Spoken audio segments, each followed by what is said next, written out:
Hello guys, nakitips gamay para sa itong mga alerts o mga violation before ana. Subscribe na ta sa itong YouTube channel and follow sa itong Facebook.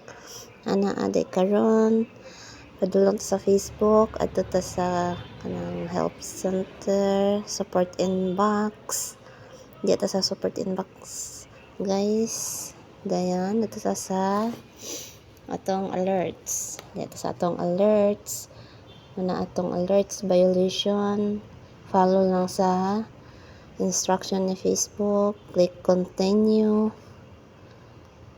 And nata na nato ang iyang continue Japan. Continue.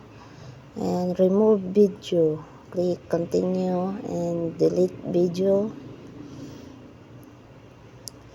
Natanta siya, your video was removed. So atong ibalik siya guys. Ato refresh.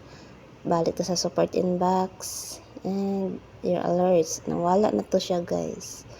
Na siya. Thank you.